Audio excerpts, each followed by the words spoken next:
শুরুটা ২০১৭ সালে বাংলাদেশের পাট পণ্যের উপর অ্যান্টি ডাম্পিং শুল্ক আরোপ করে ভারত। এতে বাংলাদেশের পাট পণ্য রফতানিতে ব্যাপক ধস নামে।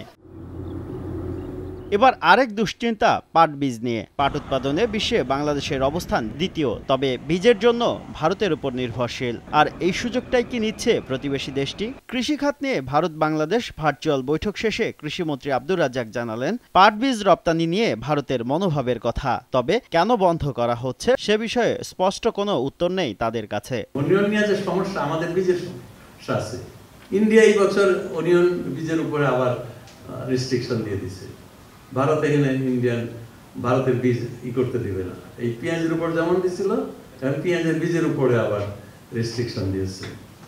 তারপরে এই জুট, ওরা ওই ইয়েতে মহারাষ্ট্রে পাট হয় না, কিন্তু পাটের বীজ করে। সেই বীজটা আসে মধ্যপ্রদেশ থেকে এবং মহারাষ্ট্র থেকে। এবার সেই জুটের বীজও আনার ব্যাপারে তারা চিন্তা করছে রেস্ট্রিকশন দিবে। আমরা এটাও চেষ্টা করছি যাতে এই পাটের বীজটার উপরে তারা কোনো রেস্ট্রিকশন না দেয়। বৈঠকে প্রয়োজনের সময় পেঁয়াজ না দিলেও মৌসুমের আগে আবারও নিত্য পণ্যটির রফতানি অব্যাহত রাখার আশ্বাস দিলেন ভারতের বাণিজ্য মন্ত্রী। মজুদ সংকটের কারণে পেঁয়াজ রপ্তানি নিয়ে সমস্যা হয়েছিল, তবে অকৃত্রিম বন্ধু হিসাবে আপনাদের আশ্বস্ত করতে চাই যে ভারত বাংলাদেশে পর্যাপ্ত পেঁয়াজ ও আলু রপ্তানি অব্যাহত রাখবে।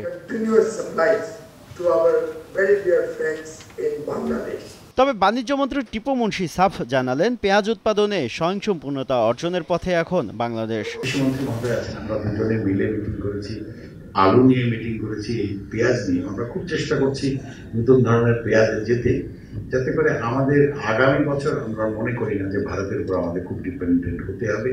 পেঁয়াজের গ্রোয়াররা যারা আমাদের আছে তারা একটু বেটার প্রাইস পেয়েছে। প্রায় ১২-১৪ হাজার হেক্টর জমিতে, বেশি জমিতে পেঁয়াজ লাগানোর ব্যবস্থা করা হয়েছে। অনুষ্ঠানে বাংলাদেশের কৃষি খাতের উন্নয়নে ভারতের সাথে যৌথভাবে কাজ করার উপর জোর দেন বক্তারা। $6.9 billion। শুভ খান, সময় সংবাদ, ঢাকা।